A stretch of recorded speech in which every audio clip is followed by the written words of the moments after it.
March 3 ಗ್ರಹಣದ ದಿನ.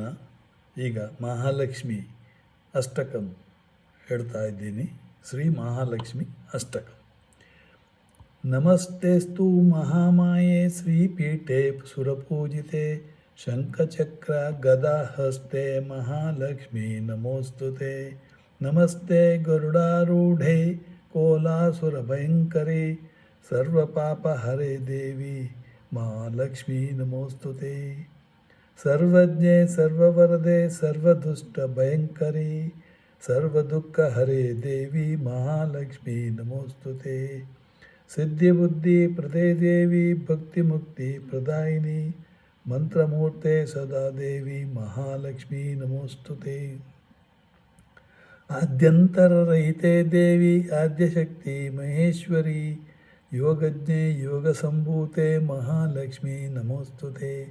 ಸ್ಥೂಲ ಸೂಕ್ಷ್ಮ ಮಹಾರೌದ್ರೆ ಮಹಾಶಕ್ತಿ ಮಹೋದರೆ ಮಹಾಪಾಪ ಹರೆ ದೇವಿ ಮಹಾಲಕ್ಷ್ಮೀ ನಮೋಸ್ತುತೆ. ಪದ್ಮಾಸನ ಸ್ಥಿತೆ ದೇವಿ ಪರಬ್ರಹ್ಮ ಸ್ವರೂಪಿಣಿ ಪರಮೇಶಿ ಜಗನ್ಮಾತರ್ ಮಹಾಲಕ್ಷ್ಮೀ ನಮೋಸ್ತುತೆ. ಶ್ವೇತಾಂಬರಧರೆ ದೇವಿ ನಾನಾಲಂಕಾರಭೂಷಿತೆ ಜಗತ್ಸ್ಥಿತೆ ಜಗನ್ನಾಥರ್ ಮಹಾಲಕ್ಷ್ಮೀ ನಮೋಸ್ತುತೆ. ಮಹಾಲಕ್ಷ್ಮ್ಯಷ್ಟಕಂ ಸ್ತೋತ್ರಂ ಯಃ ಪಠೇ ಭಕ್ತಿಮಾನ್ ನರಃ ಸರ್ವಸಿದ್ಧಿಂ ಮವಾಪ್ನೋತಿ ರಾಜ್ಯಂ ಪ್ರಾಪ್ನೋತಿ ಸರ್ವದಾ. ಫಲಶ್ರುತಿ. ಏಕಕಾಲೇ ಪಠೇ ನಿತ್ಯಂ ಮಹಾಪಾಪ ವಿನಾಶನಂ ದ್ವಿಕಾಲಂ ಯಪ್ಪಠೇ ನಿತ್ಯಂ ಧನಧಾನ್ಯ ಸಮನ್ವಿತಃ ತ್ರಿಕಾಲಂ